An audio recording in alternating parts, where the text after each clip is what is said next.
visi kami menjadi sebuah universitas yang unggul dalam pengembangan ilmu dan teknologi dengan berlandaskan nilai-nilai Islam untuk kemaslahatan umat.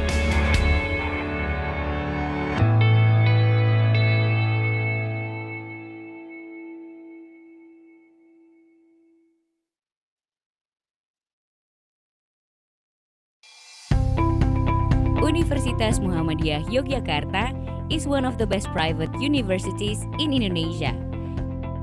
As an excellent and Islamic university, Universitas Muhammadiyah Yogyakarta offers a 3-year degree undergraduate, graduate, and professional programs, which prepares the graduates for being able to meet national and international labor market demand through one of the provided faculties, Faculty of Economics. The world's rapid economic growth insists educational institutions to foster and make changes to embody a better educational system and to confront global challenges in academic and business realms.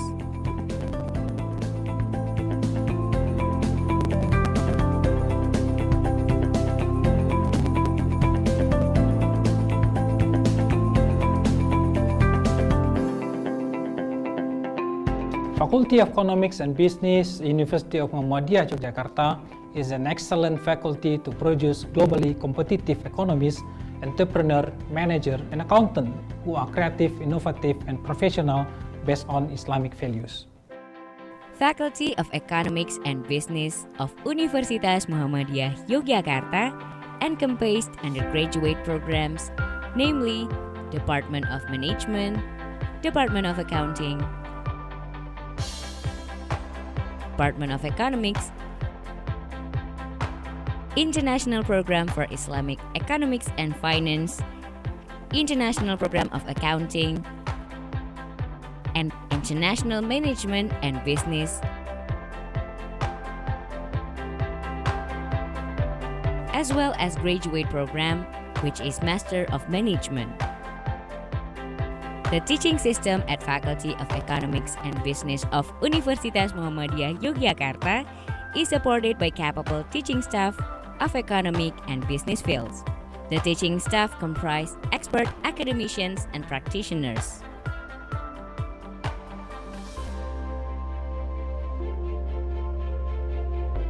Students of the Faculty of Economics and Business of Universitas Muhammadiyah Yogyakarta may communicate with the teaching staff both inside and outside classroom. Faculty of Economics and Business of Universitas Muhammadiyah Yogyakarta provides facilities to boost the learning process at each department. Facilities of Faculty of Economics and Business of Universitas Muhammadiyah Yogyakarta embrace the following.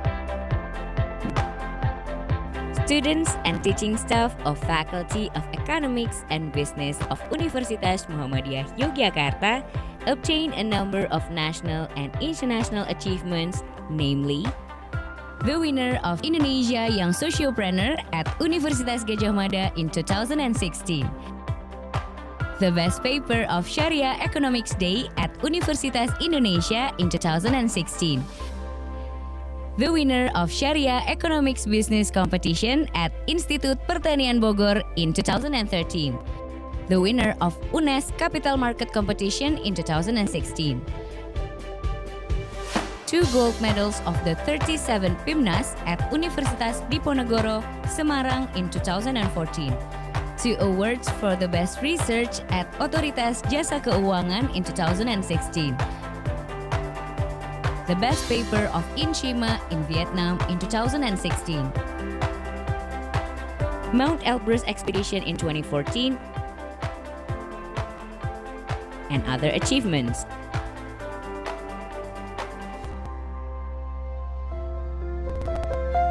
Not only does Faculty of Economics and Business of Universitas Muhammadiyah Yogyakarta focus on the learning and teaching, but it also attempts to cooperate with various educational institutions, private institutions, government, and industries in Indonesia and overseas.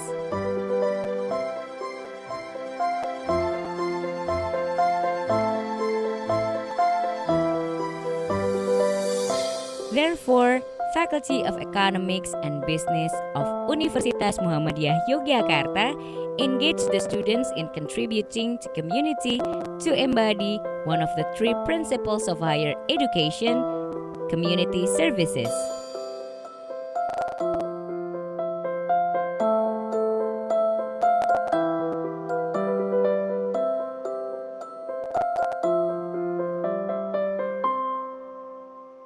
Saja. Mata kuliah manajemen of Economics and Business, Universitas Muhammadiyah Yogyakarta. We are the first international program for Islamic economics and finance in Indonesia. It is a full-time program with the length of study around 3 until 4 years. We provide outstanding scheme both for theoretical and practical application of Islamic economics and finance. Assalamualaikum warahmatullahi wabarakatuh. Welcome to the International Program for Islamic Economic and Finance, Faculty of Economic and Business, Universitas Muhammadiyah Yogyakarta. This program aims at promoting toward reputable international program on Islamic Economic and Finance in ASEAN by 2021. The study is conducted in the comfortable class and through interactive learning process. IPF provides the best facilities for the students to get the international exposure, such as providing good environment and using English to communicate in every learning process. IPF is supported by teaching staffs who graduated from top universities around the world with their excellent international achievements. IPF is aimed at the following objectives. First, to facilitate students in attending the Islamic virtues. The second is to set up capacity building of graduates. And the last, to provide graduates in Islamic economics and finance equipped with ability and good qualification as well as English language proficiency. In response to achieve the excellence of the students, IPF also support the students with a community to learn about public speaking, organization, discussion, and trainings to enhance soft skills of the students that not studied inside the class. Hello everyone, my name is Muhammad Fikri Moudi. I'm and learns the program sport. Today is my great honor to be here. Now let me briefly introduce myself to you. I come from China and my major is finance, but I'm still in UMY. I belong IPIEF. I have learned a lot of knowledge from the Islamic financial system.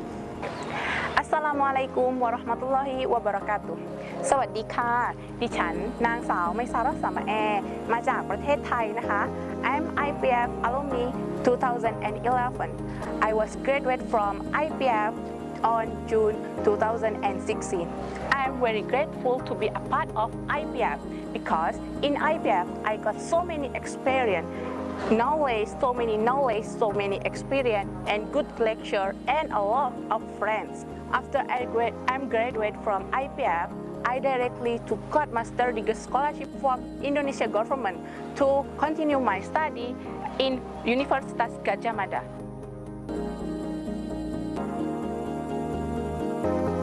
For all of you who want to study and learn about Islamic economic and finance, let's come and join with IPF. Let we together move toward international and reputable program on Islamic finance in Indonesia and the world. Wassalamualaikum warahmatullahi wabarakatuh.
This program is quite interesting and very impactful because these programs invited so many renowned and international scholars around the world.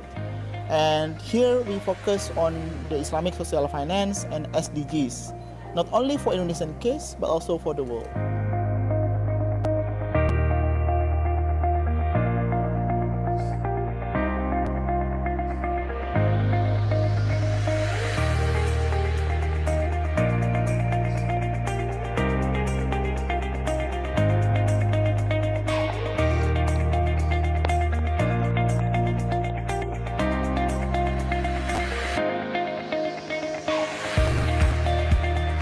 It's wonderful to be here in this exciting event.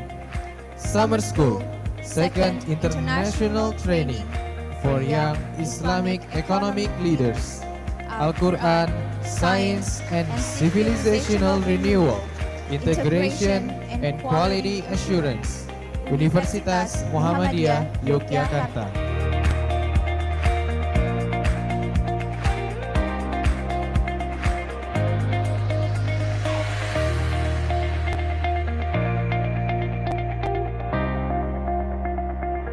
So once again, and by saying Bismillahirrahmanirrahim, hopefully this event will be conducted smoothly and we will get some benefit from this one.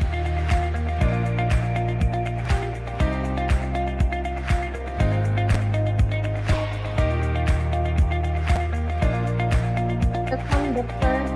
Welcome Associate Professor Muhammad Ridhwan.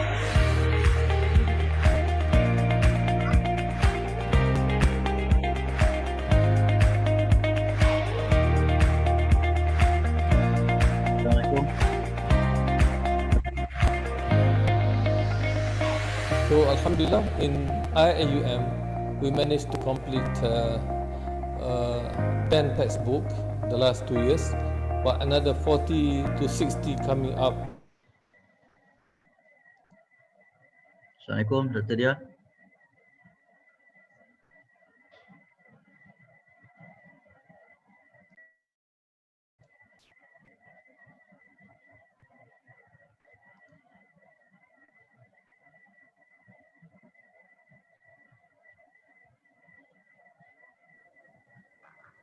Doctor? Yeah. Okay, yeah. You have material with you. So Okay, yes. we will set you as a co-host. Firman, Okay. for admin, please set Professor, Associate Prof. Muhammad Ridhwan to be as a co-host so he could share his own screen. Thank you. So we will start at 9:10. Is that okay? Waiting for other participants. Yeah, we will. Yes, yes. Yeah, we will start at 10 Then okay. minutes. Yeah, 10 minutes sharp. Thank you very much. Okay, thank you.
وهو العلي العظيم بسم الله الرحمن الرحيم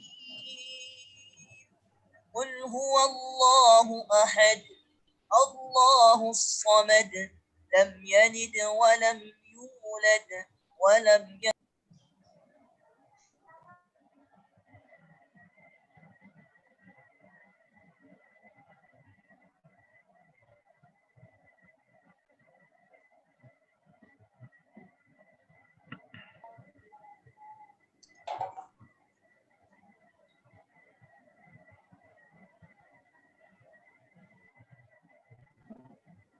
Doctor, how are you doing? Okay. Sehat? Okay. Can you see my slide? Yeah, we already see your Okay. slide. Thank you very much.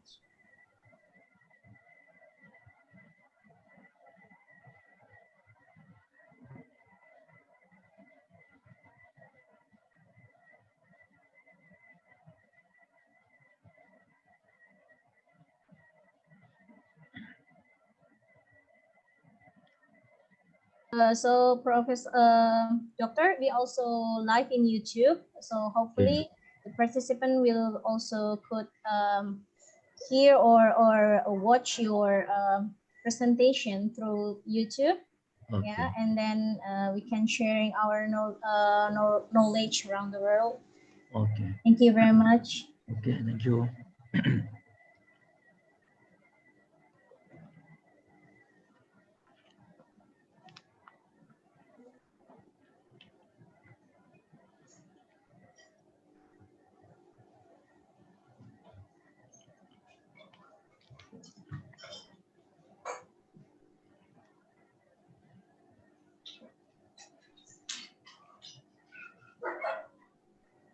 Okay, 2 minutes more.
Okay, shall we start now? It's now 9:10 a.m.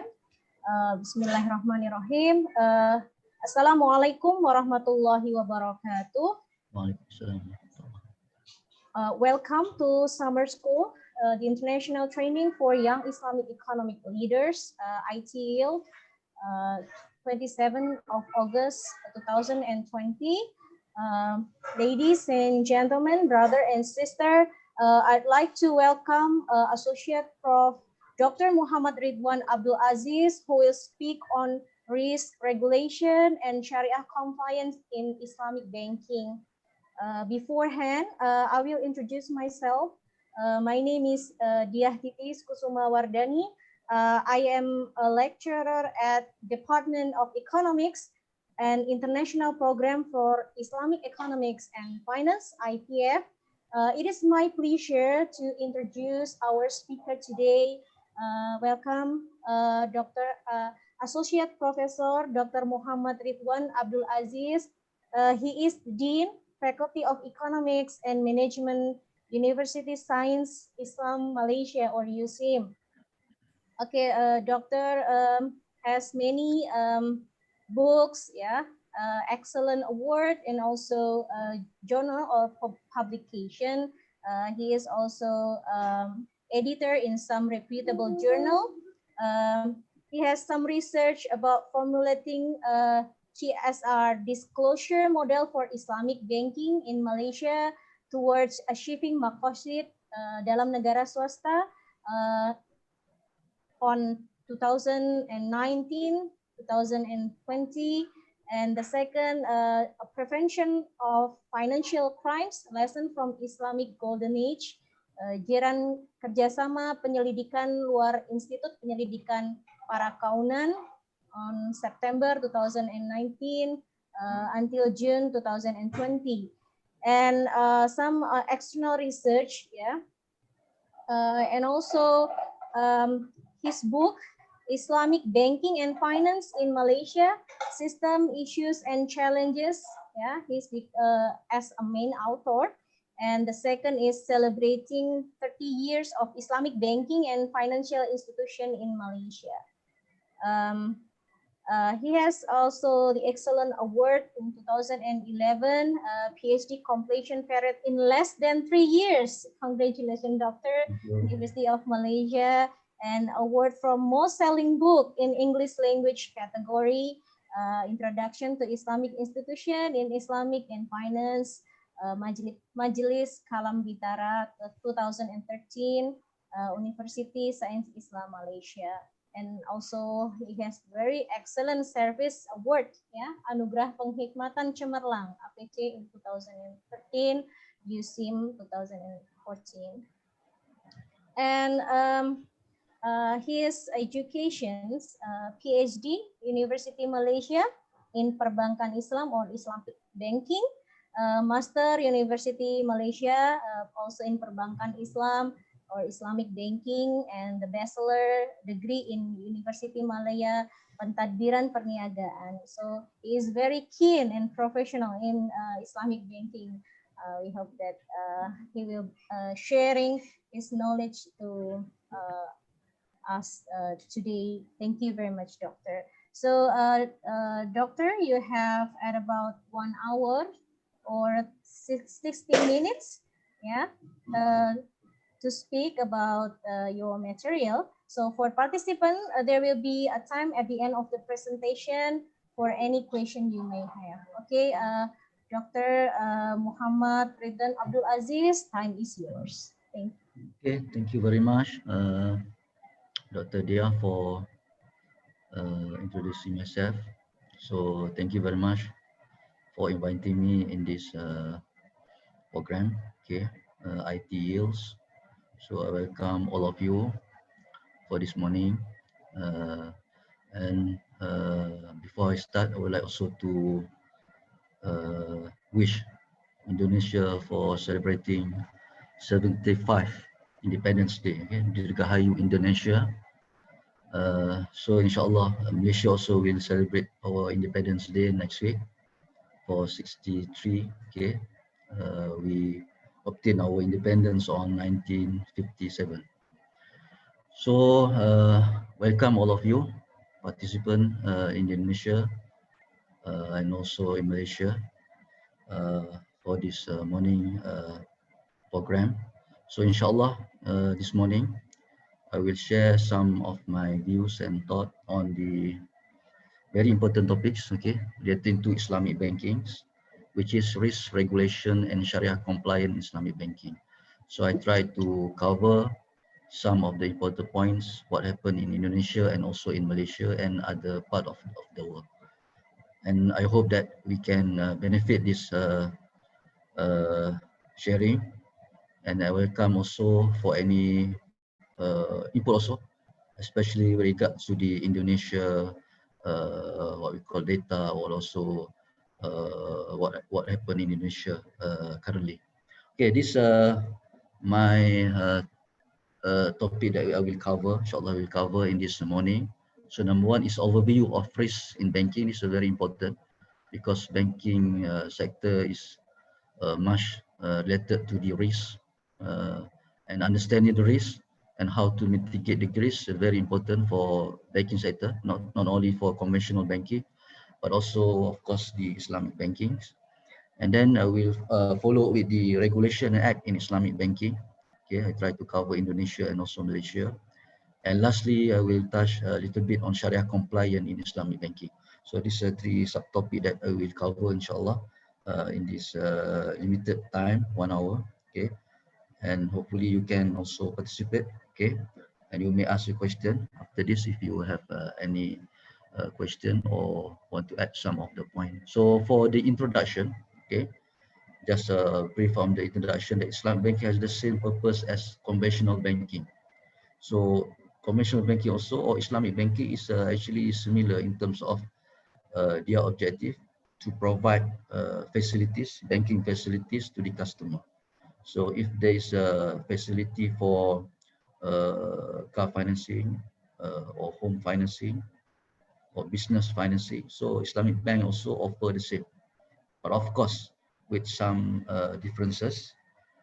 For instance, the basic principle of profit and loss sharing, and also the prohibition of riba. So as we know that the conventional banking, they practice the interest or riba. So this element is prohibited in Islam, in muamalat. So this is one of the major differences between Islamic banking and conventional banking. But the purpose in terms of providing facility for the benefit of the customer is quite similar. But in terms of the operation, in terms of documentation, in terms of modus operandi is quite different. Okay, in order to fulfill the requirement of the Sharia. And then the main implication of the Sharia rule is that Islamic banking is restricted to only Islamic acceptable deals. Okay, only acceptable, permissible in Islam, in muamalat. So that element only can be applied in Islamic bank. And of course, exclude all the prohibited or not Sharia compliant aspect, for instance, involving the alcohol, pop, gambling, and etc. So this prohibited element in Islam are not permissible to be practiced and to be applied in Islamic banking in whatever operation or facility or product of the Islamic bank. Doctor, excuse me, could you share your screen again? I think you lost your screen, sir. Oh, you lost already, yeah? Yeah, yeah. Thank you. Sorry, yeah.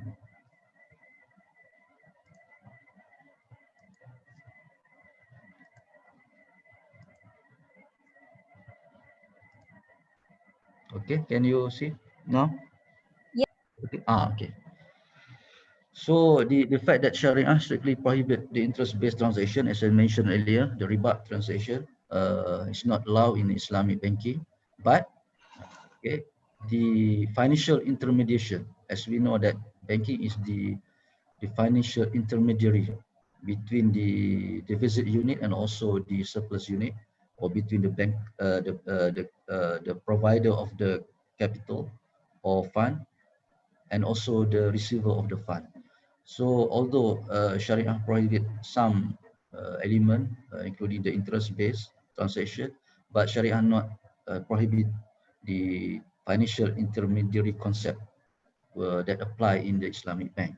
So Islamic bank form a part and parcel and interconnecting medium of the Islamic developmental framework. So Islamic bank also provide or contribute important contribution to the economy, especially to provide Sharia compliant product and services to our customer. So in the previous years, okay, in 1950, 1960, there's no Islamic bank. So this is a very what you call hurdles or obstacle for the Muslim to participate in banking sector that practice the interest. So when Islamic bank exists in 1980s, most of the countries in the world, so this become a good alternative for them to practice Sharia compliant transaction to the financial intermediary of Islamic banks. Okay. Now we go a little bit about risk. Okay. So actually the discussion of the risk is we can trace back a long time ago, okay, and a lot of academic work has been written by, for instance, Thomson, Trimport, and also Ettels, 2005, to discuss on the origin of risk. Okay, despite of being described as a phenomenon in its one-way, risk also used as framework where event and issue can be analyzed. So this is very important because the most important part is to understand, to know the risk, and to analyze the risk and try to avoid or to minimize the risk. This is very important because banking sector very much related to the risk. Okay, so the concept of risk found to be practiced since the very early days of our civilization, okay, before Christ, until the existence of a specific terminology to define that concept. So a long time ago, we talk about the risk. Okay, not only when there's a bank. Okay, before the existence of the banking sector, a lot of discussion has been mentioned about risk. Okay, for instance, report, okay, revealed that concept of risk has been concern for humanity from the earliest day of our history. And then, in fact, Mesopotamia has dealt with risk prediction and management as early as 3,200 before this. Okay, long time ago. Okay, they discuss, they try to avoid, to deal with the risk. Okay, and then they employ approach which included identifying the importance of a problem, designing alternative action, and collecting data on likely of the outcome. So the process is to identify the risk, number one, and to design the alternative to avoid the risk. So they have a plan A, plan B, plan C, okay, to minimize the risk and to avoid any hardship or unpleasant or danger for any decision made. Okay, these are some of the process of the risk. Okay, and in fact in Islam also the concept of risk has been mentioned in Quran and also Hadith of the Prophet Muhammad sallallahu alaihi wasallam. So one of the verses of Quran in Surah Al-Baqarah, verse 195, okay, and spend in the way of God and do not throw yourself with your own hand into destruction. Wala tulku aidikum ila tahluka. So destruction is here we can interpret related to risk, danger, and also any other harm. Okay, so this is clearly mentioned in the Quran. So here God explained that Allah subhanahu wa ta'ala does not allow us to throw ourselves into destruction. So we cannot put ourselves into the risk, into the danger. And a lot of Qawaid Fiqhiyah or Islamic legal maxim that try to protect ourselves from the danger, okay, and because the danger also related to the al-khatr or the damage, okay, la darar wa la dirar. If you look at the one of the legal maxim, okay, try to avoid any danger, any dangerous, any harm to ourselves, to others, okay. So this is the concept of risk mentioned clearly in the Quran in verse 195, okay. And then example of the concept of risk management, also mentioned in hadith, very famous hadith of the Prophet Muhammad sallallahu alaihi wasallam to a Bedouin. Okay, so one of the Bedouin left the camel untied. Okay, and then the Bedouin answer, "I trust in God." okay, without any measure or without any action to avoid any, risk of stealing of the camel. So the Prophet said that tie your camel and then trust in God. Iqtilha wa tawakkal. Okay, so we need to make a proper action, plan action, measurement to avoid any harm, and then after that we can trust in God. Tawakkal. So this is also concept of tawakkal. So we need to make action, make proper plan, and then we do our tawakkal. Okay. And then, of course, this hadith also explained that Prophet Muhammad commanded that Bedouin not to leave his camel untied, then trust in God, but to tie the camel first and then put the trust. Okay, this is very important. Okay, so there's a hadith and also verses of Quran and also Islamic legal maxim, kawan fiqh, that show us the importance of risk management. Try to avoid risk, not only our personal day-to-day activities, but also, of course, related to the banking, as we mentioned today. And then it's clearly show that even though everyone should rely on God's will, people should always think clearly and wisely to make the best decision. Okay, so they need to think wisely, clearly, to avoid any harm outcome of that particular action and also activity. Okay. The hadith is significant in declaring the Prophet order to his people to practice the rule with diligence to reduce unpleasant future outcome. So this is important to avoid any unpleasant outcome. Okay, if related to the bank, of course, to avoid banking sector, banking institution from bankrupt. Okay, God also gave a guide on how to manage risk in general. So again, there's a verse in Quran, Surah Yusuf 37. Okay, O my son, enter not all by one gate, enter ye by different gate. Wadkhulu min abwabin mutafarriqah.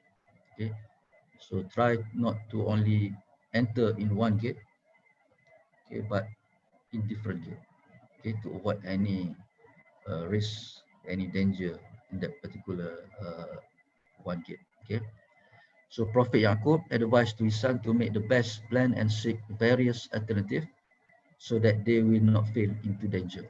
They do not fall into danger. Okay, it depicts a variety of approach to manage and reduce risk. So this is one of the method of risk management.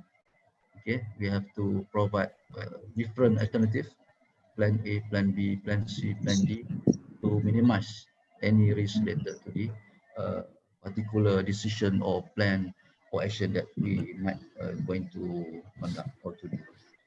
And in Islam, risk management is essential in financial transaction, okay, because it's also fall within the maqasid Sharia, which is the protection of wealth, hifzul al-mal.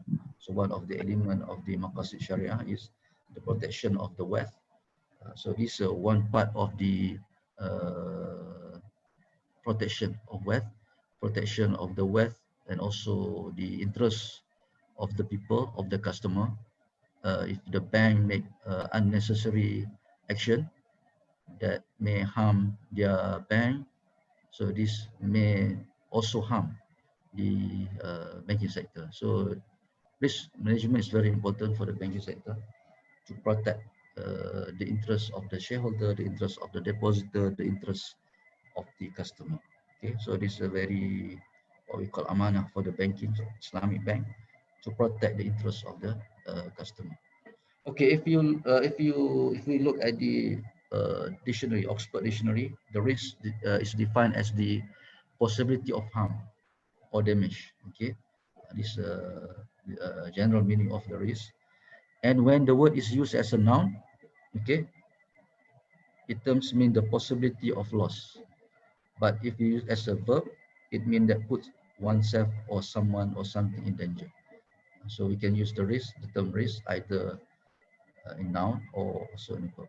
Okay, and in the Kamus Dewan Bahasa Pustaka in Malaysia, the risk refer to the probability of or danger of loss without considering the possible hazard. And it's also referred to the unpleasant outcome. So similar in terms of the general meaning of the risk, is quite similar between Oxford Dictionary and all the other kamus Dewan. Okay. Okay. So now we go to the Islamic. Is it risk come from Islam? Okay. Actually, some of the author mentioned that the risk actually come from the Arabic word risk. Okay, risk. Okay, which mean a portion, anything allotted by God. Livelihood, risky. In Malay also we call risky or risky. So it's quite what we call contradict. But of course, every risk there's a risk. Okay, okay. Whatever risk caused by human being is viewed as the coming from God, and they should be pleased with it. So risk from conventional, but risk from Islamic perspective. These are two different things. Okay. The approach is formed based on the hadith of Prophet Muhammad. Okay. Indeed, Prophet is rewarded for the readiness to bear the loss in Nasai and also Ibn Majah. The concept of al-ghun bil al-ghun. So no pain, no gain. So every pain, every gain you get must start with pain. So this is the concept of al-ghun bil al-ghun. Okay. Okay, risk a part of financial transaction, thus it should be taken into consideration. This is because Islamic financial institution need to set the capital adequacy requirement. So this is one of the requirement of the banking sector, either conventional or Islamic, is to make sure that capital are adequate. Okay, capital adequate. In fact, every central bank make regulation or requirement that every they need to fulfill the requirement of capital adequacy to operate, okay, and to avoid any risk. Okay, capital act as a buffer to absorb losses because in a financial system, losses are related to risk. So one of the risks is losses or bankrupt of the bank. So one of the important requirement for any bank is to have the adequate capital in their bank. Okay. In Islamic finance, instead of having general risk, institution offering Islamic product and services face additional risk. Okay. Besides, we have various risks. Okay. In conventional banking, Islamic bank also face same risk, but plus extra risk. Okay, the unit risk. Okay, for instance, for providing home financing facility under the masyarakat, so the extra risk that Islamic bank expose is the equity risk resulting from the asset ownership and also Sharia risk. So these are two extra risks faced by the Islamic bank compared to conventional bank. So Islamic bank need to protect themselves not only from the conventional risk but also protect themselves in this unit risk. So they have extra risk that they need to make sure clearly manage and also minimize. Okay, risk in Islamic financial institutions are slightly different from their conventional counterpart. Okay, as I mentioned earlier. Nevertheless, both need to post adequate capital to absorb exposure to risk. Okay, this is a capital adequacy requirement. It would be expected that some IFIs risks will resemble those encountered by a conventional financial institution. So this is some example of conventional risk. You have the credit risk, market risk, liquidity risk, operational risk. Okay, and then for Islamic bank, we have Sharia risk, Sharia compliance risk. Okay, any other extra unit risk. Okay, Islamic financial institution risk may differ in terms of origin of risk compared with the conventional institution. So in terms of risk, Islamic bank has extra risk compared to conventional bank. Okay, and if not managed properly, the risk will affect the bank. Okay. IFI face two types of risk while operating their business. First, Islamic financial similar to the conventional risk. Secondly, they face also the unique and specific risks, okay, as I mentioned earlier. The risk from the contractual design which ought to comply with the Sharia rule and principle, or we call Sharia risk, Sharia compliant risk. So if not comply with the Sharia, so the risk that the contract or the product is not permissible in Islam. Okay, and then one cannot happen in the Islamic bank. Okay, we go a little bit on the regulation and also supervision of Islamic bank. As we know that banking regulation and supervision is an important factor for economic development, efficiency, and stability. We need a supervisor, central bank, to supervise, regulate regulation for the banking. Okay, with the proper regulation and supervision, the Islamic bank may operate, okay, in very conducive environment, efficient and stable environment. It's very important, okay, for the whole economic ecosystem. Banking regulation includes all mechanisms to conduct and structure banking activities. This includes the requirement regarding different processes such as entry into banking, internal, external auditing, liquidity, diversification, and etc. Okay. While the role of supervision of banking activity is to prevent crisis or to mitigate their effect and to strengthen public confidence in the banking system. So why we need regulation and very tight supervision from the central bank? Because we need to strengthen our the public confidence. Okay, because the public or the shareholder, the depositor, the one that provide fund to the bank. Okay, if they are not confident, they will withdraw their fund and then create a lot of problem to the bank. Okay. Okay, similar to the conventional banking system, regulation in Islamic banking industry is needed to maintain confidence in that new system as a whole.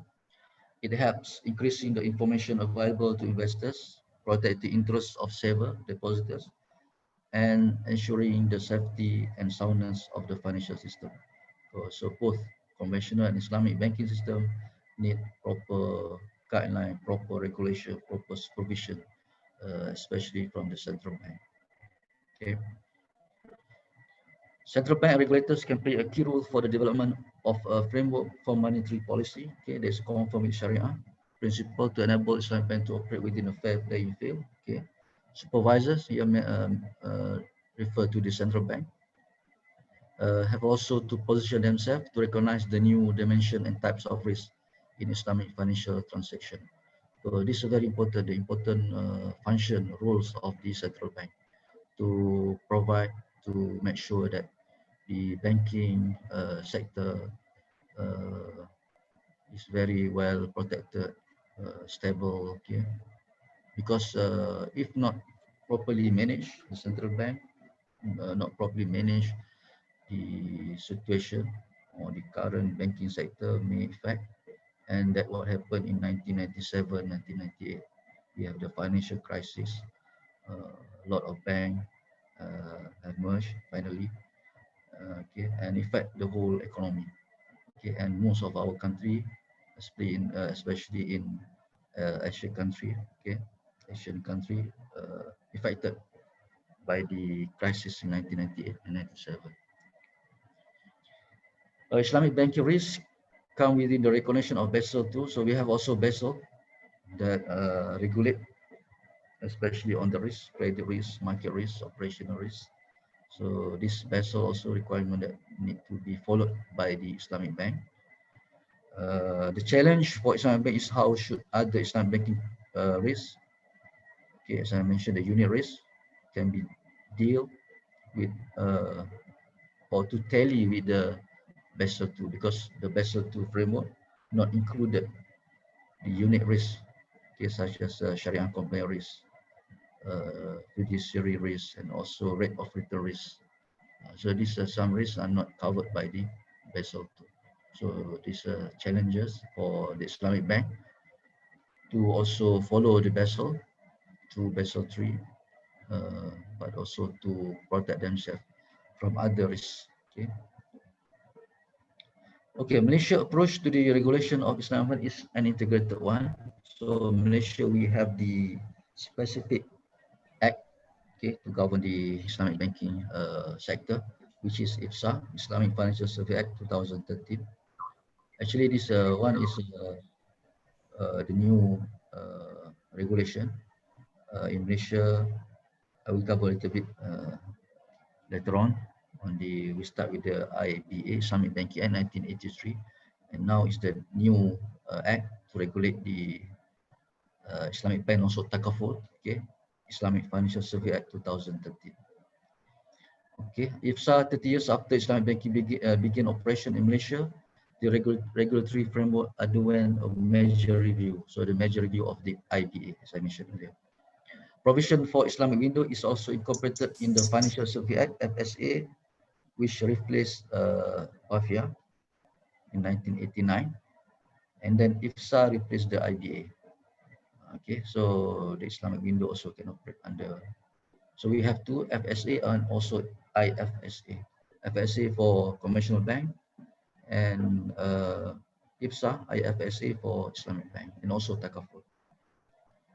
The only differences is that IFSA dedicate an additional section on Sharia requirement. So these are the major differences between IFSA and also FSA, because the section on the Sharia requirement.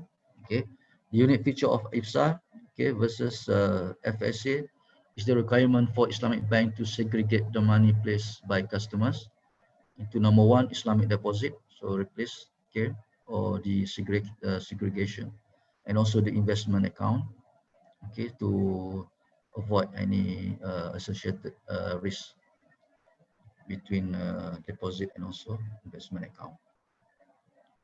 Okay, a little bit about the act in Indonesia. Okay, the first Islamic bank in Indonesia is Bank Muamalat, okay, established in 1991.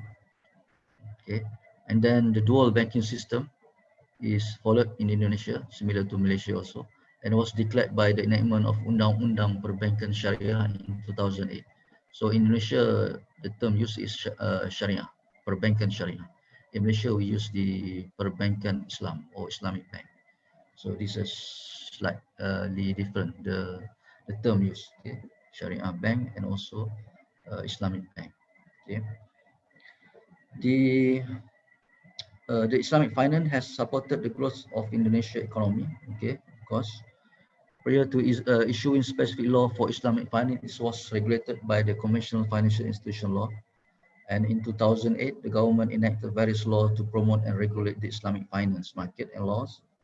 Okay, we have the law number 819 of 2008, and also sovereign sukuk. Okay, and also law 21 of 2008. So this is a law that govern the earliest establishment of the Perbankan Syariah in Indonesia. So the first bank, as I mentioned, is Bank Muamalat, started operation 1992. Okay, and law number 7 1992 Banking Act permit the Islamic bank to operate with conventional system. Okay, and the act put the foundation for the banking operation in Islamic viewpoint and interest-free banking.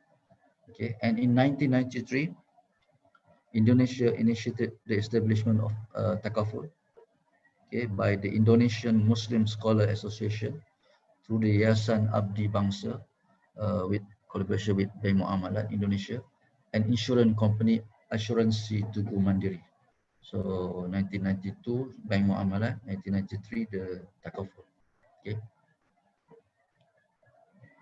And then in 1994, the Bank Muamalat Indonesia incorporated first Takaful operation, PT Asuransi Takaful Keluarga and also PT Asuransi Takaful Umum, based on Law 7 of 1992. Okay, and also some amendment on 1998. The opening of the Sharia-based banking in conventional banking or Islamic window also happened. Okay, and then the second Sharia bank, which is a Sharia Mandiri. Okay, Sharia Mandiri, the state-owned bank, was established in 1999. Okay, the corporate sukuk were listed in 2002, which is the first sukuk in the capital market. Okay, so in terms of history, is the phase of the history between Indonesia and Malaysia is quite similar. Okay, in terms of the establishment of Islamic Bank. Okay, according to law number 40 of 2007, limited liability companies that engage in Sharia compliant business activities have to constitute a Sharia supervisory board with one Sharia expert. So the requirement of Sharia expert to sit in the board. So this new law that provide some what we call opportunity for the Sharia expert to also sit in the board. Okay. Law number 21 of 2008 is the legislation which is applicable to Islamic banking. Okay. And also we have the Islamic Bank Act number regulates the Islamic banking in Indonesia, and the Act incorporate the provision and previous regulation and eradicate the irregularities. Okay.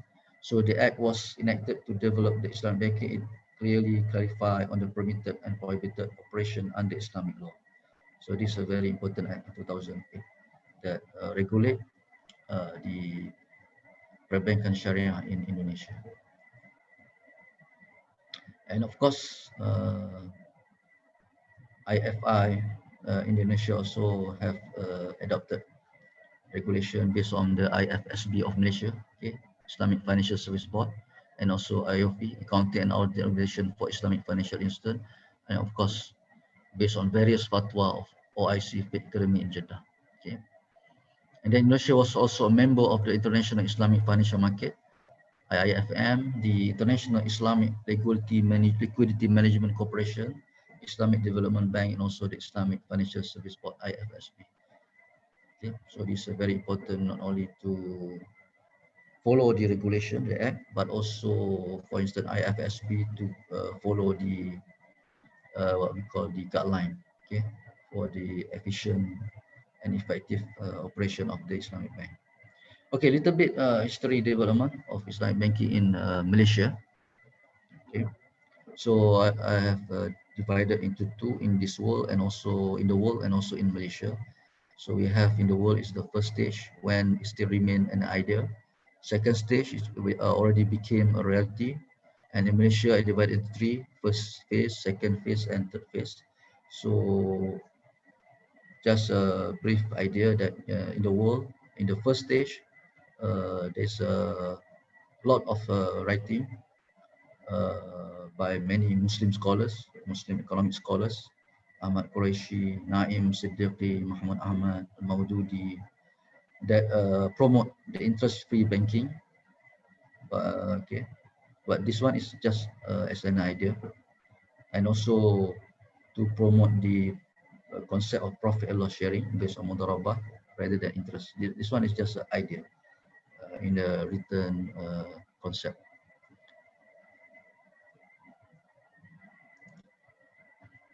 Okay, in Malaysia,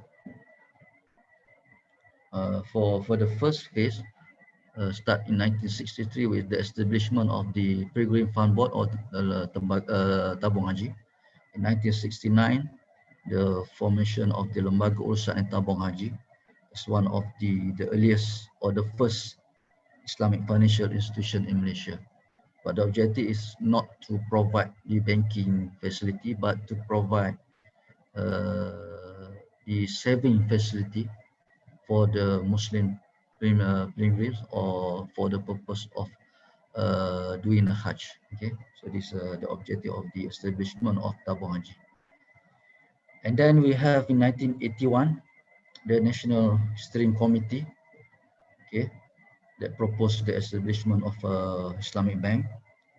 And then the recommendation made by NSC is to the government should establish an Islamic bank according to Sharia, and the bank should incorporated as a limited company under Company Act 1965. A new Islamic Banking Act must be established. So now at the time is Islamic Banking Act 1983, and each bank must has their own Sharia supervisory board to supervise and ensure there is Sharia operation in Islam. These are some of the recommendations by the steering committee before the establishment of Islamic Bank. Okay, we go to the second phase. Actually, 1993, interest-free banking scheme (IFSB) introduced. Okay, and also in July, okay, commercial bank, merchant bank, and finance company began to offer Islamic banking product. So this is under the concept of Islamic window. In 1997, Bank Negara Malaysia established Sharia Advisory Council (SAC), from the consists of the academician and also Sharia experts in Islamic banking and takaful. So some of the rules, the rules of SAC is to harmonize different opinion in Sharia, because we have different mazhab and also different opinion on particular muamalah contract, and also to advise the Bank Negara, and also to analyze Sharia aspect of new product. So this is some of the rule of SAC. Okay, started in 1997. And then 1998, the replacement of IFSP to the IABS, Islamic Banking Scheme. Okay. And then in 1999, the establishment of the second bank, Bank Muamalat Malaysia Berhad. Okay, similar to the year of 1999, with the establishment of Bank Mandiri, Syariah Mandiri. Okay. And then for the third phase, okay, we have various what we call plan and also achievement. So we have also the financial sector master plan, chart for 10 years, master plan for Islamic banking and takaful. And then in 2002, we have the establishment of IFSB in Kuala Lumpur. Okay, and then we have new license, provide new license for overseas institution to offer the product in Malaysia. And today, until today, Malaysia still provide what we call dual banking system that operate conventional system and also Islamic banking system. Both we recognize. Okay, financial system in Malaysia, little bit, just a bit, for your opinion, for your understanding. Generally, okay, we have the banking system. So under Bank Negara Malaysia, we have Islamic bank, commercial bank, finance company, merchant bank, and also foreign bank representative officers. Okay, the under banking system, okay, the supervisor or the regulator is Bank Negara. So under Bank Negara, we have Islamic bank, commercial bank, and also investment bank. Okay, and then we have also the non-bank system, development financial institution, provident pension fund, saving institution, insurance companies, and other financial intermediaries. So we have bank system and also non-banking system in Malaysia financial system. And then we have number 3 is the financial market, money market, foreign exchange, capital market, Bursa Malaysia, and also we have derivative market. Okay, so these are some of the general financial system structure in Malaysia. We can divide it by 2: financial institution that provide the product and also services to customer, and we have the financial market where they place customer transact the product and also the financial services. So we have banking system, non-banking financial intermediaries, money, foreign and exchange market. We have capital market, we have derivative market, and also offshore market. So this is just a brief overview of the financial system in Malaysia.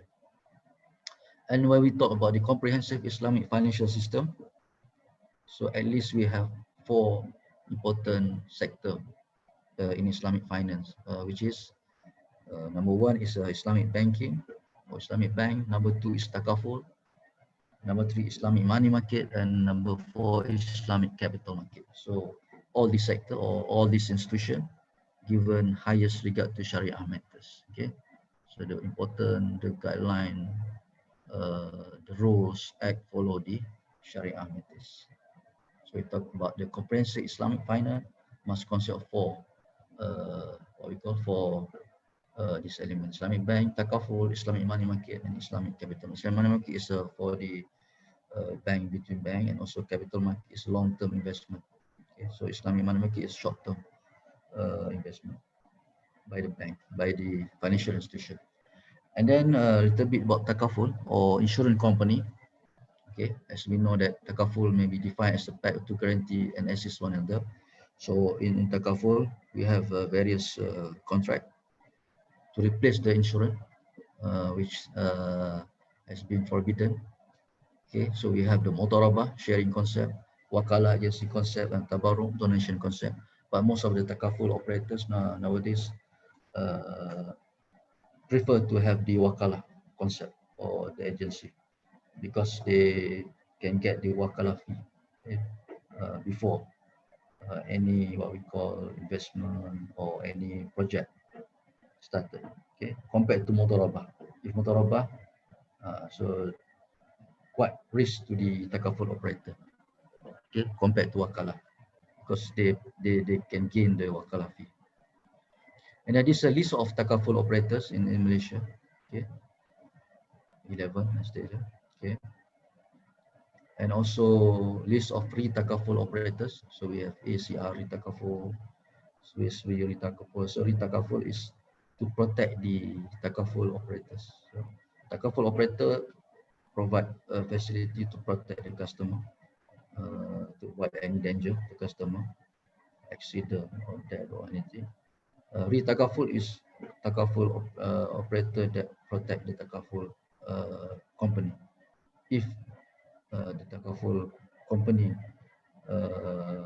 may what we call affected by the current economy or current situation that make them bankrupt, so re-takaful will protect them.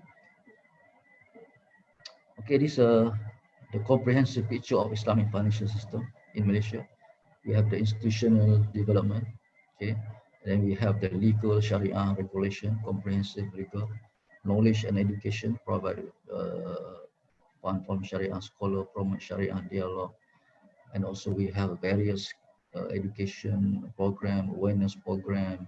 In Malaysia, we have established by Bank Negara, INSEF, IPFI, provide training for the practitioner, for the market player to understand the true Islamic banking. Okay. And also we have the comprehensive product and market. So whatever product in conventional market, we also have in the Islamic market. Okay. So for instance, in conventional market, we have 20 product. So in Islamic banking also we provide the same 20 product. So there's no excuse, okay, to not to participate or not to involve in Islamic banking, because all product and services provided by the conventional bank are also provided in Islamic banking sector. Okay, this is a vision of the financial sector master plan.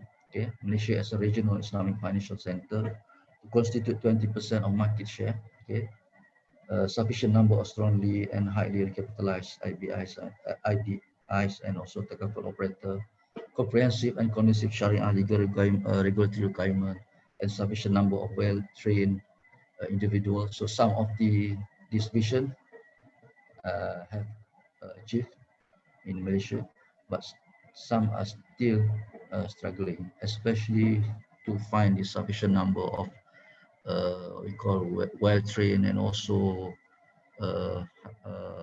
talent, okay, individual that can operate the Islamic bank.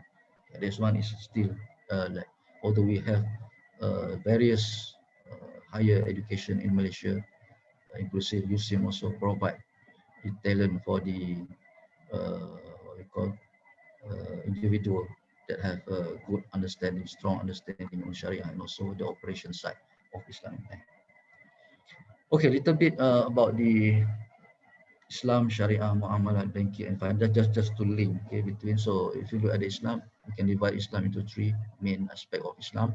We have the Aqidah, Sharia, and also Akhlaq. And under Sharia, we have two category. Okay, one is ibadah, relationship between man and Allah SWT, and we have another one is the Muamalah, the transaction or the activities involved man to man. So under Muamalah, actually we have various activity, political activities, economic activities, social activities. So under economic activity, we have the banking, finance, including the Islamic banking and also Islamic finance, takaful, etc. Okay, little bit about the source of Sharia. Okay. So briefly, we have two sources, main source of Sharia. Number is primary sources, Quran, Sunnah, Ijma, and Qiyas. And also we have the secondary sources, Maslah, Istihsan, Istishab, Sadul Darain, Al-Uruf. Okay. If you find the banking system in Quran and Sunnah, sometimes there's no specific verses mentioned about the requirement to establish the banking sector. But if you look at the Maslahah, Istihsan, so this what we call the importance of the establishment of Islamic bank, especially to protect the money, the fund of the depositors, okay, to protect the money and also the fund capital of the shareholder. So when we look at that, the maslahah is one of the important basis for the establishment of the Islamic bank. So, Dr. And Indra, then 2 minutes. for the maqasid Sharia, okay, we have 3 minutes. Okay, this is a maslah. We have 5. And of course, if we look at the banking sector, Islamic bank, of course, the protection of wealth is most of the important factor.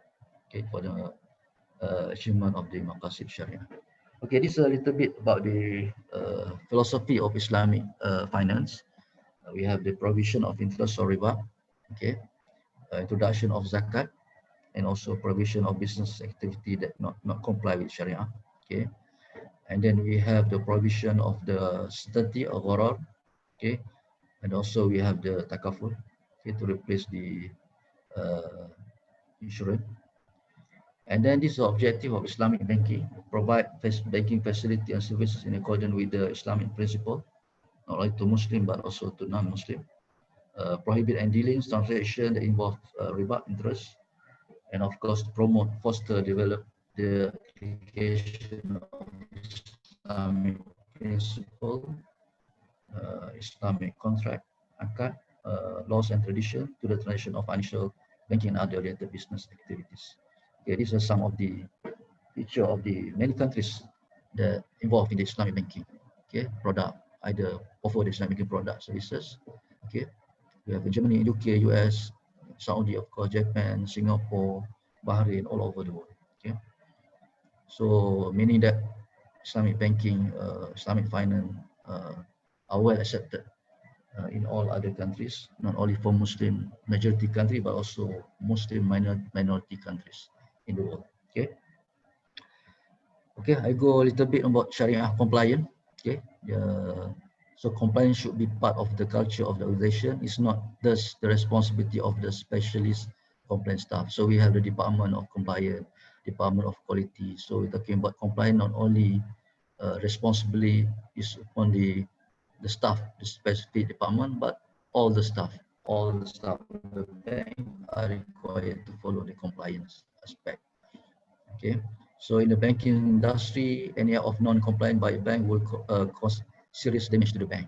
Okay, damage in terms of confidence of public, financial loss, okay, legal problem, and any other problem that may affect badly to the bank. Okay, so the Sharia compliance is one of the areas in which Islamic bank must focus as part of the overall corporate governance. So the Sharia compliance is one of the most important aspect that need to be at the higher, to be followed, to be practiced by the Islamic bank.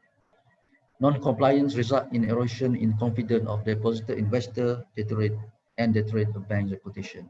So this the bad impact of the not comply to the Sharia, okay, especially for Islamic bank. Okay, the concept of Sharia compliance from the Sharia policy is very much wider in scope. Okay, since its conformity applies to all aspects of the conduct of Muslim, including their economic dealing. So the very wide concept of compliance. Okay, so Sharia compliance practically means 4 things. Okay, some brief idea: not to engage interest transaction, not to conduct financial transaction disconnected from real economy. Number 3, not to participate in a transaction where there is exploitation. and number 4, not to participate in activities regarded as harmful to society. So this is 4 aspects that need to be avoided by the Islamic Bank, okay, to comply with the Sharia. Okay, a good corporate governance framework embodies the principle of fairness, transparency, accountability, and responsibility. Is similar to the conventional corporate governance framework. Okay. Okay, and then we actually have two phase of the compliance process before, ex ante, and also post. Okay, post what we call ex post, and also ex ante and ex post. Okay, stage number 1 is the stage conducted by the Bank Sharia Committee. Okay, and then second stage is the random check. Okay, of the any transaction that either the transaction is follow the Sharia law or guideline. So that one is ex post. So we have to face off the Sharia compliant process. Okay. Okay, these are some of the activities that deemed as Sharia non-compliant. Okay, financial service based on riba, gaming and gambling, conventional insurance, and then of course manufacture or sale of non-halal product. Okay, and other activities deemed not permissible according to Sharia are totally not comply to the Sharia. Okay, so the problem is when the company has for the SAC of Security Commission, SC Malaysia, they have the what we call the benchmark. Okay, 5% benchmark, 20% benchmark. Okay, to measure the Sharia compliance of each of the share and also company. And also, of course, the SC use the ijtihad concept. Okay, to if there is a what we call contribution of non-permissible activity exceed the benchmark. So this ijtihad of the SAC. Okay, and in Malaysia we have twice list of what we call Sharia compliant what we call investment or companies, usually in June, and also another one is in November. So sometimes the company may be listed in June, but delisted in November, and be listed again for the next year. Okay. Okay, these are some of the model, just brief idea on the model of the establishment of SAC. Some of the country provide SAC at the level of Bengal Central Bank, and also they have the Sharia Committee of the individual bank. Okay, some bank only provide what we call Sharia Committee at the level of the bank. Okay, not in the central bank. And then some follow model similar to Malaysia. Some of the countries follow different model. Okay, no Sharia advisory board at the central bank. Some country have both level Sharia committee of the individual bank, and also SAC Sharia Advisory Council at the central bank. Okay, here is example of some of the banks all over the world: UAE, Russia, in Qatar, in Thailand, we have in Abu Dhabi, UK, okay, Gambia, Maldives, Germany, Lebanon, Indonesia, Sudan. Okay, these are some of the list of the Islamic bank. Okay, all over the world. So for the conclusion, okay, risk sharing should be the cornerstone of Islamic finance. However, as the regulatory framework for Islamic banking is designed based on the conventional framework, so these are some of the challenges, because the measurement framework based on the conventional, so very difficult sometimes the Islamic bank to comply or to follow exactly the framework. Okay, an important question that comes to mind is how effective is the regulatory framework in supporting the development of risk sharing, because in Islam we have the concept of risk sharing, profit and loss sharing, that must follow with the Sharia requirement. Okay, and then also the Sharia compliant requirement is unique to the Islamic banking operation. It is pertinent that a comprehensive and rigorous mechanism is implemented to ensure Sharia compliant and also Sharia review process in the place as part of the overall risk management and corporate governance for IB, Islamic banking institution. So these are challenges for Islamic banking to follow the requirement Basel 2, Basel 3, and other conventional requirement, plus other requirement by Sharia. So these are some of the challenges for Islamic bank. So of course the challenges may increase the risk of the Islamic bank. So that's all from me. So thank you. Back to you, Dr. Dia. Okay, thank you, Associate Prof. Dr. Muhammad Ridhwan Abdul Aziz, or in Malaysia we can also call Prof. Madia, ya? Dr. Yes. Muhammad Ridhwan Abdul Aziz. Road to Professor, you hope, inshallah. Okay, Prof, thank you very much for your stimulating and enlightening presentation. So now we at the Q&A session. So beforehand, I will highlight some points in your presentation. The first is that government should establish Islamic banking in compliance with Sharia. Yeah, this is very strong recommendation. And the second is we need a comprehensive Islamic finance, which consists of Islamic banking, Islamic capital market, Islamic money market, takaful, and etc. And we have some challenges related to the risk management and then good corporate governance for Islamic finance and Islamic banking. This is a hard work for us. Thank you for your presentation, Associate Prof. Dr. Muhammad Ridhwan Abdul Aziz. And I open the Q&A session. Please, participant, you could ask direct or indirectly by type in Zoom meeting chat, or you can ask directly if you able to do that. Okay, please, participants. Hello. So maybe I will look at the chat. Hello. So, Professor, we have 33 participants. No, 30 participants at the Hello. moment. There is a question. Yeah. Okay. Brother, Psycho Gazamas, yeah. Gazama. Gazama. Yeah. That's Okay. it.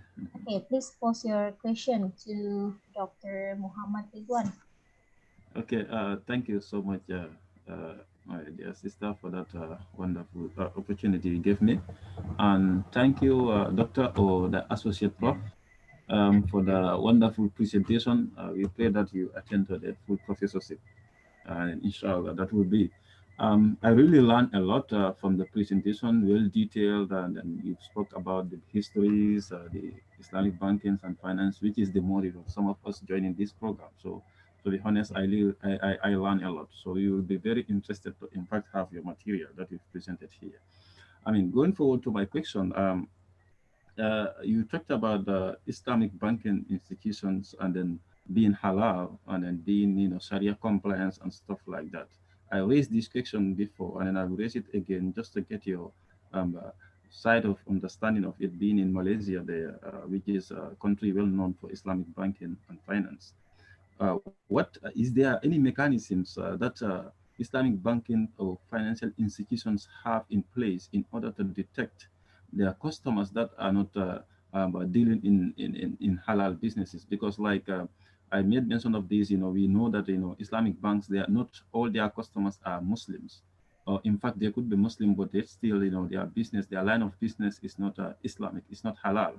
So is there any mechanism that they can use to detect such?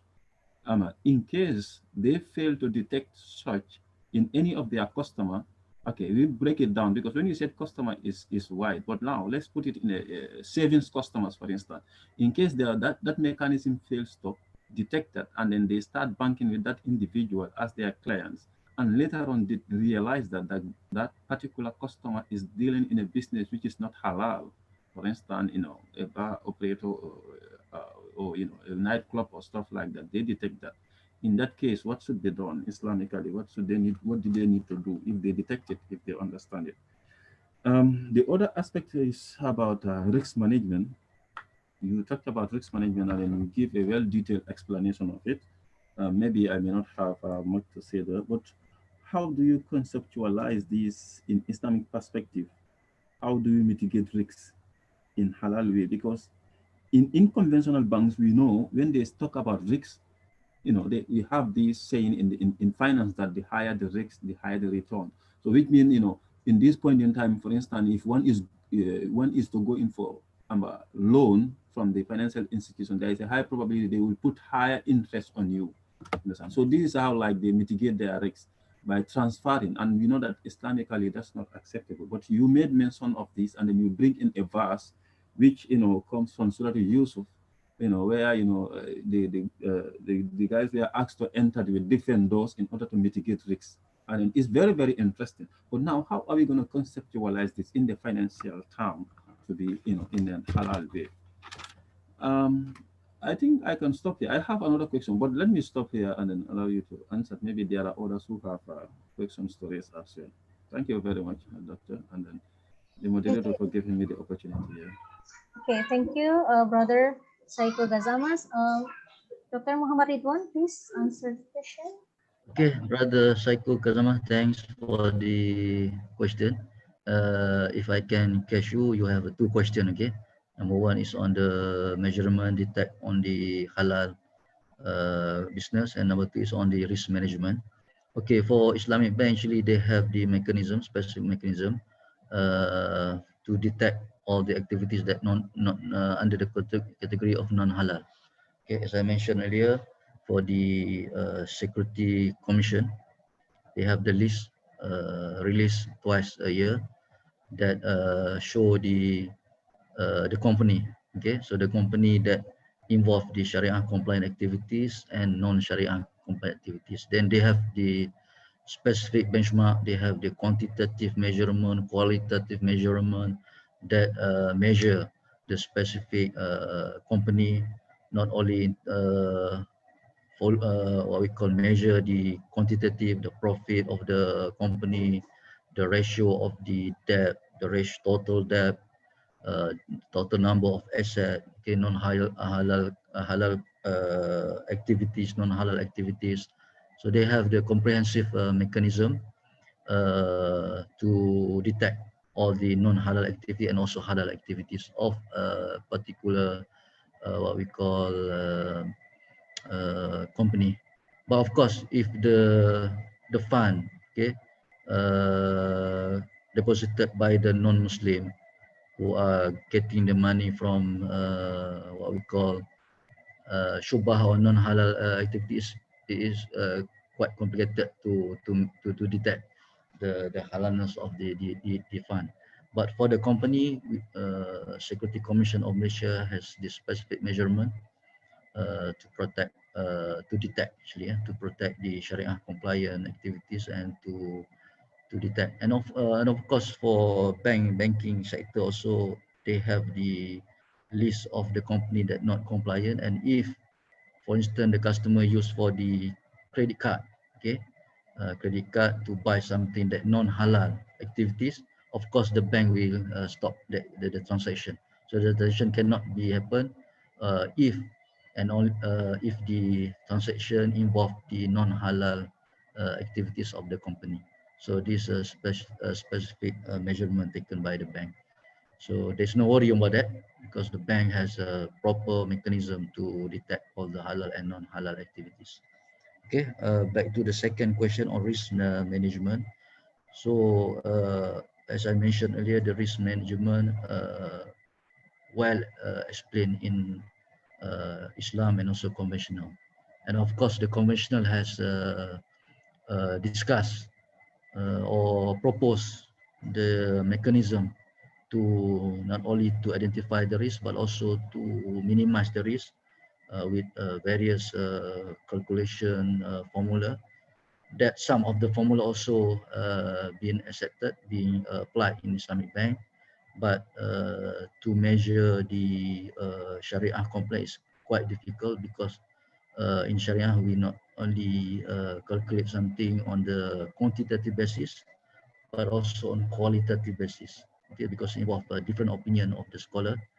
Some country what we call has very strict opinion on specific aspect, and some country also have very what we call liberal on the or give some freedom on the opinion. Okay, because we have a different mazahib. Some follow the Shafi'i, some follow the what we call Hanafi, some follow Hanbali, some follow the Maliki. So that one also the different. Of course, ulama has mentioned and also discussed various aspect on every particular contract. So the differences might give some advantage to some of us, but somehow the approach somehow we call may differ from one country to another country. For instance, Malaysia, previously we have the concept of a BBA, baik bertaman ajil or baik inah. But nowadays, because of we have the more accurate, more what we call suitable contract that we phase out the BBA or baik inah concept to the other proper concept Sharia contract, which is a tawaruk. And perhaps in the future, we have another suitable or best contract. Perhaps we can use another contract because the Sharia actually is a dynamic, flexible that may change with the changes of the requirement of the global economy and also financial sector. Okay, thank you. Okay, thank you, Associate Prof. Muhammad Ridhwan. Dear participants, I'm sure that after stimulating presentation, you would like to ask some questions, yeah, or comment, yeah, or some points of the speaker made, maybe. Not always question. You can give the comments, yeah, some points if possible. Please. Oh, I saw the a chat here.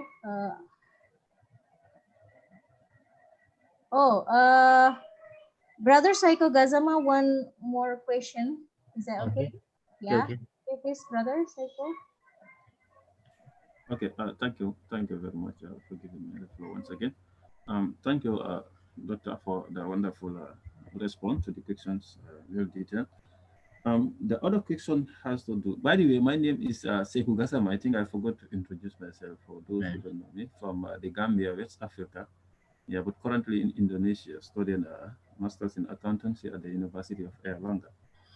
Yeah, so the third question has to do with the regulation and supervisory bodies, like you talked about central bank, which serve as the supervisory body for all the banks that are existing in a particular country. And we know that most of these central banks operate under conventional banking principles or financial principles in many cases. I don't know if Indonesia or Malaysia, where Islamic bank is advanced there, but in my country that's the case. Even though we have Islamic bank in the midst. Now I want to know how those central banks deals with these Islamic banks, Islamic financial institution in Malaysia. If you may give me your side of understanding of that, because you're from Malaysia, do they have a specific principles under them that they deal with, so that to make sure that any transactions they have to do with them is halal? Like per se, in a case like whereby banks will go in for treasury bills, TBs. In my country, it happens there oftenly, and I guess in other countries it happens, whereby government may need something and then the banks will also invest. In that case, how did they deal with Islamic banks? Did they treat Islamic banks separately, or they treat them in an Islamic way, or they treat them in a way of the way they deal with conventional banks? Yeah, I think that's in Malaysia, because I know in my country maybe they are yet to reach at that stage. I don't know, because like whereby a central government will need money to pay salaries and stuff like that. That's not an investment, but now they will need money. The banks will buy treasury bills, and they will pay in a form of in a plus the interest. So I don't know how does that deal. Those central banks have a specific rule for that. Thank you very much. That's my final question. Okay, Brother Saiko, thank you. Prof, Associate Prof Muhammad Ridhwan. Okay, thanks for the question again. So the role of central bank, actually in Malaysia, our central bank very what we call happy and also promote the Islamic banking and finance. So they treat the Islamic banking similar to the commercial bank. So although some of the element that they need to adhere similar to the commercial bank, the central bank in Malaysia, what we call treat the Islamic bank is similar. Okay, because some of the element of the Islamic bank and Islamic commission are used interchangeably. For instance, we have the what we call, although we don't we use the in conventional bank we use the interest base. Okay, for instance, for the profit transaction profit, we have the interest base, okay, between borrower and also the lender. For Islamic banking, we use the sales contract basis or musyarakah or whatever, but we have the dividend or profit rate of return rate. So this one is similar in terms of calculation is similar, because in Islam there is no harm or there is no what we call haram element on the calculation. You can calculate whatever formula you use, but the most important is the principle, because Islam come with the principle. When the principle is okay, the principle is based on sales contract, so whatever calculation you use, this the transaction is halal. Okay, so the calculation part of the between Islamic bank and commercial is similar. So that one is easier for the bank negara to treat both of them similarly. But of course, as I mentioned earlier, they also need to the banks, the bank also need to what we call have extra what we call treatment on the Islamic bank, especially related to Sharia compliant, the halal element that if not what we call focus correctly, will at the end will damage, okay, will give bad impact for the Islamic bank. But Alhamdulillah, in Malaysia, our government, our central bank are well cooperated each other, well supported the establishment of Islamic bank since 1983 until now. And Alhamdulillah, Islamic banking and also Islamic finance product and services are well accepted by not only Muslim but also non-Muslim, because the Islamic bank use some of the universal value that appreciated not only for Muslim but also non-Muslim. For instance, the concept of justice. Okay, so this one is what we call accepted for many. Okay, either Muslim or non-Muslim. So that's the universal value that Islamic bank promoted from the establishment of the Islamic bank. Okay, that's all. Thank you. Okay, thank you, Dr. Muhammad Ridhwan.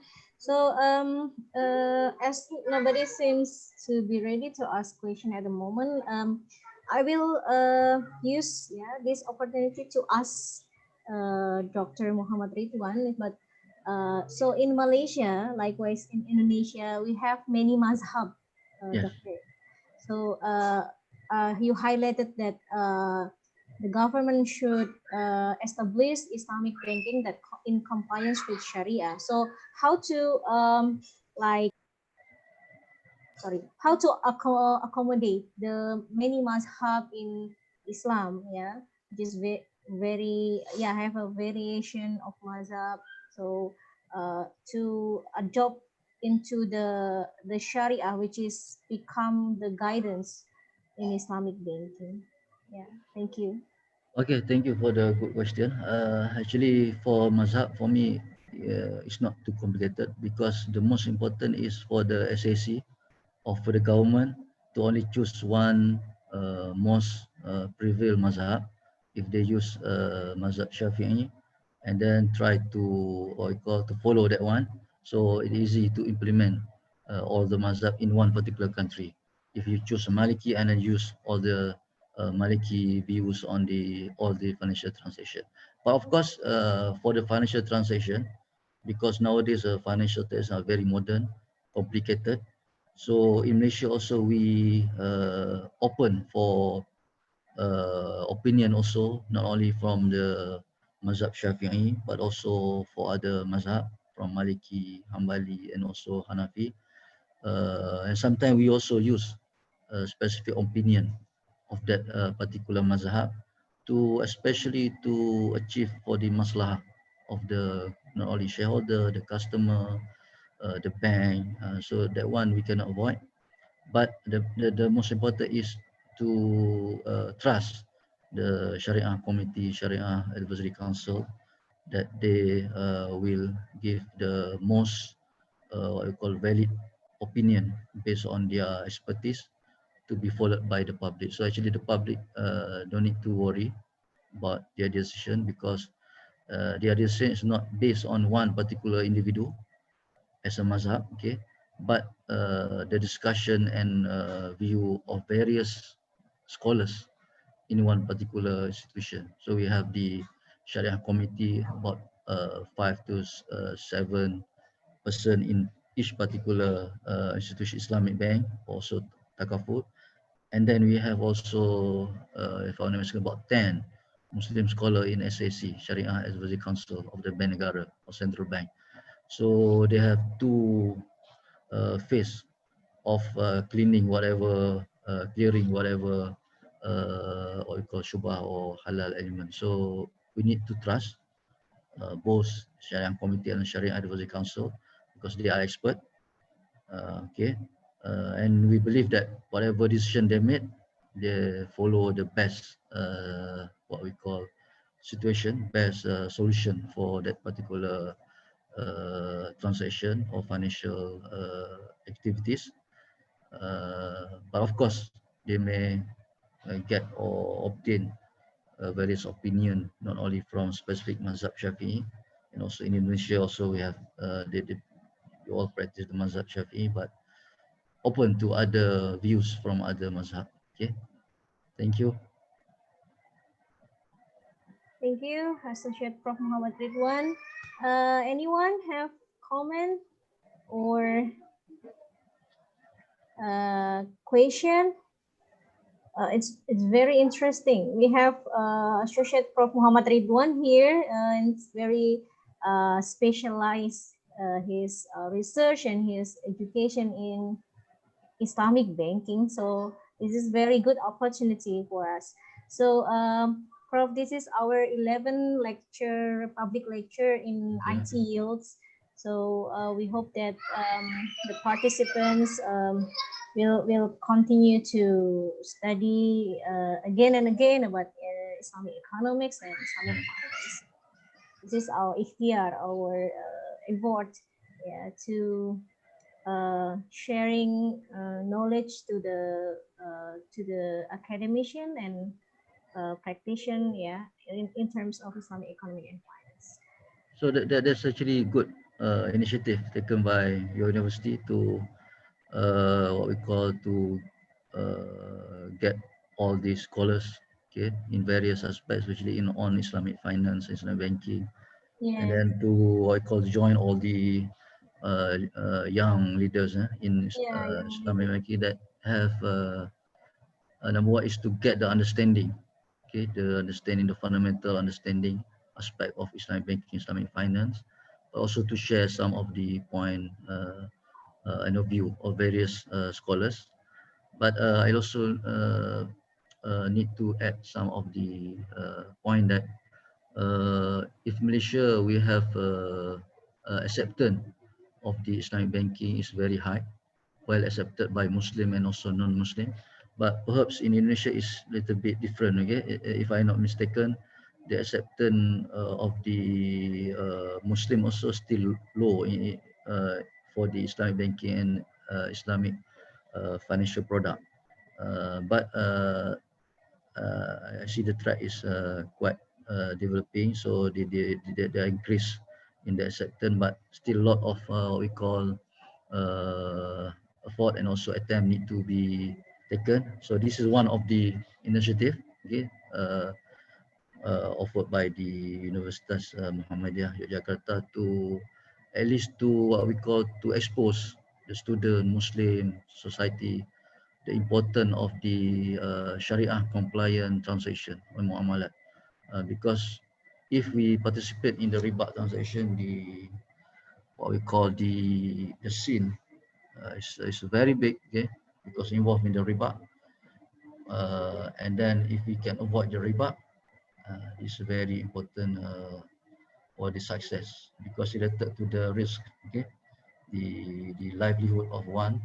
If we do a business, for instance, through a proper channel, through proper Sharia compliant instrument, so the barakah, okay, the barakah is there, the business will grow, and we can avoid any what we call other danger, harm to Muslim society. Okay, this important. So good luck for the what we call Universitas Muhammadiyah Jakarta, and good initiative actually to what we call this one is the third series of this program. So hopefully can continue in the future with some Inshallah. of the other aspect. Okay, to at least to expose or to create the awareness among the public. Okay. Yes, especially for academician and practitioner. So, Prof, this is your second visit to Universitas Muhammadiyah, because I read in the Google you have been visited Universitas Muhammadiyah Palembang, is it? In Yes, yes. the Faculty of Economics and Business. What year at that time? That one is last year, 2019. Okay. I've been invited as a visiting professor in Universitas Muhammadiyah Palembang and also Universitas Muhammadiyah Makassar. So there's two times lah. Yeah, okay. This is the third. Okay. Thank you very much, Prof. If there is no a question or comment for Professor, shall we end up this session with Hamdalah, Alhamdulillahirabbil alamin. We close this session with doa kafaratul majlis. Subhanakallahumma wa bihamdika asyhadu an la ilaha illa anta astaghfiruka wa atubu ilaik. Thank you very much, Professor, for your presentation. Wassalamualaikum warahmatullahi wabarakatuh. Waalaikumsalam warahmatullahi. Thanks, dia. Dr. dia. Professor. Okay. Okay. Yeah, we'll see you Okay, next. see you. So anything you can just email me. I have the email address. Yes, after pandemic, hopefully we can have a face-to-face interaction, Prof. Yes, I hope that. Okay, either you all come to our campus in USIM. USIM, or we can go there. Yeah, inshallah. Yes. Yeah, I also graduated my PhD degree in IIUM, so it's Okay, in Gombak. Malaysia. Okay. Yeah, and then USIM have a very strong relationship with Universitas Muhammadiyah Yogyakarta. Yes, Dr. Rizal quite coming here. Dr. Dimas also. So send my regard to Dr. Rizal, yeah. Okay, yeah, I will send your regards to Dr. Rizal. Yeah. Okay. Now we have a meeting in university. Yes. Thank you, Okay, Prof. see you again. Thanks, everyone. Bye-bye. Thank you, Doctor. Thank you, Okay, thank Doctor. you. Thanks. Selalu.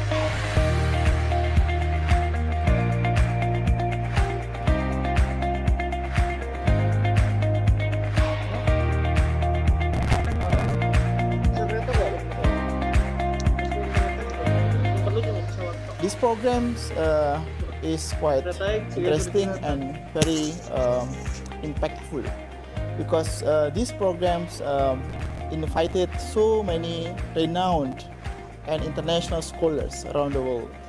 And here we focus on the Islamic social finance and SDGs, not only for Indonesian case, but also for the world.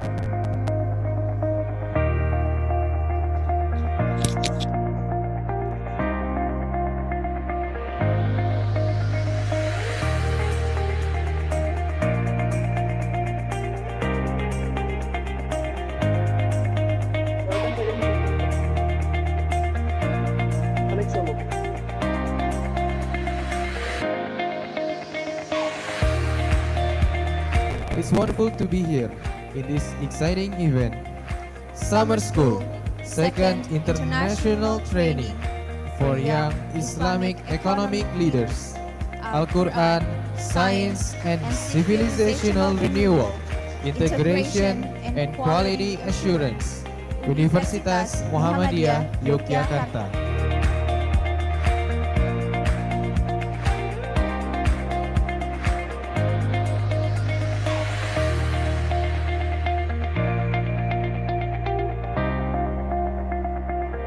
So once again, and by everything, Bismillahirrahmanirrahim. Hopefully this event will be conducted smoothly and we will get some benefit from this one.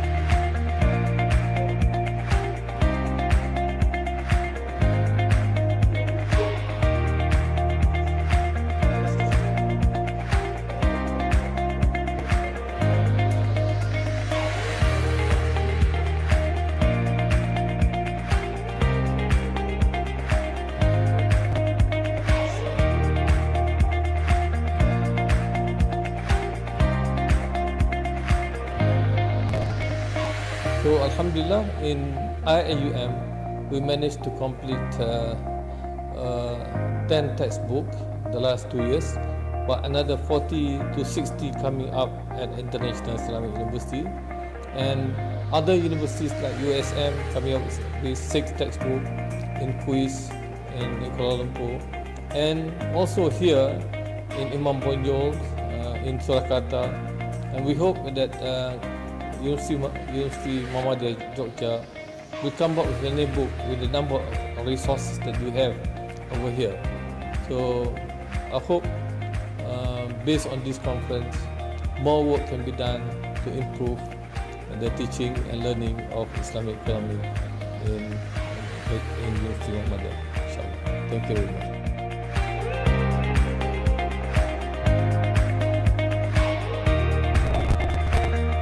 Saya berharap ke depannya event Summer School ini akan makin berkembang dan makin memberi impak yang lebih besar kepada para peserta.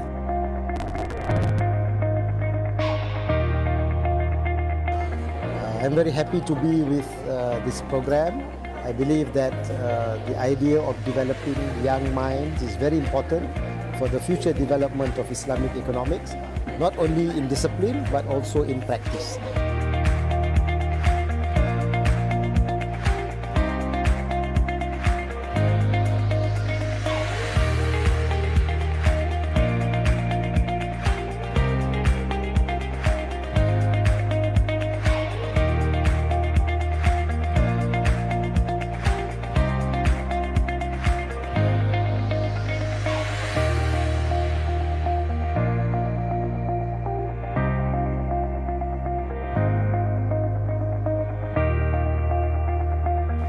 First of all, I would like to express my happiness in having you all in the third International Conference on Islamic Economics and Financial Inclusion.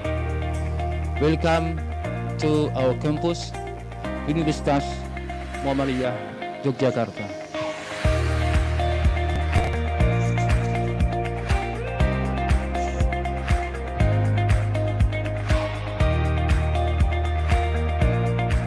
Assalamualaikum warahmatullahi wabarakatuh. Saya Ridhwan Karim. Ini acara keren banget. Ini mesti dibuat lebih gede lagi tiap tahunnya biar lebih banyak lagi orang dapat manfaat dari acara ini. Nanti saya akan sampaikan Islamic Social Finance yang kita kaitkan dengan SDGs. kita ingin berusaha mengangkat ilmu Islam dan kita tularkan ke semua teori-teori yang ada di dunia sehingga kita insya Allah umat Islam Indonesia bisa mewarnai dunia dengan pemikiran-pemikiran Islam. Pada kesempatan kali ini dalam Forum International Conference yang diselenggarakan oleh IPF ya, Universitas Muda Yogyakarta, saya akan menyampaikan materi tentang Lagisme and SDGs, prospects and policies. Thank you very much. I hope the organizer and the university will flourish and again to organize in this kind of conference in near future. Thank you very much. I would like to thank the organizers for inviting me to share my paper on integration of Islamic microfinance with Waqf. And we had presented a model which is being practiced by our Center for Islamic Economics, basically called ITAJIR, which is in collaboration with the CIMB Islamic in Malaysia. It's a good opportunity for me to attend this conference, the third conference Islamic Economic and Financial Inclusion. And it's a good opportunity for me also to bring my paper in this discussion, especially to link between Islamic finance and SDG. Acara seminar internasional ini sangat bermanfaat ya bagi kalangan akademisi, kalangan mahasiswa untuk meningkatkan pengetahuannya, meningkatkan kualitas tulisannya khususnya tentang ekonomi keuangan syariah. First, let me congratulate the organizing committee for choosing a topic that is very relevant today. As we know, in 2015, the United Nations formulated the 17 Sustainable Development Goals, whose idea is to bring people, planet, and prosperity together. Acara ini sangat bagus, ya, terutama ketika topik-topiknya itu adalah sangat relevan pada zaman sekarang dan topik-topik yang dibawa adalah topik-topik terhangat. This agenda is very delightful, great, and it's very worth for me and also for other participants because in 5 days, 8 to 8, we have many knowledge from the great speakers from overseas, and we know about Islamization of the knowledge in other world also. For the committee, I also say thanks very much because you are very strong for 5 days here and also very good to serve us as a participant. So first of all, Alhamdulillah, because I got the best paper awards. Although I got the best paper award, it doesn't mean the other participants, their paper is not best. All the participants, they did their best, okay? So for me, Alhamdulillah, is a kind of the reward from Allah SWT because give me this opportunity to come here and present my idea. Alhamdulillah, my idea is appreciated and also somehow is given some kind of incentive for my papers.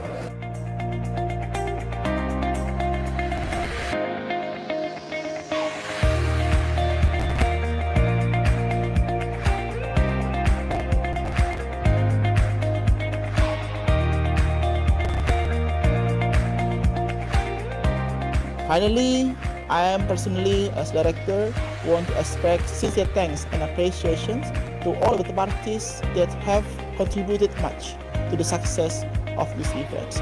May Allah bless us and always give us health and iman. Wassalamualaikum warahmatullahi wabarakatuh.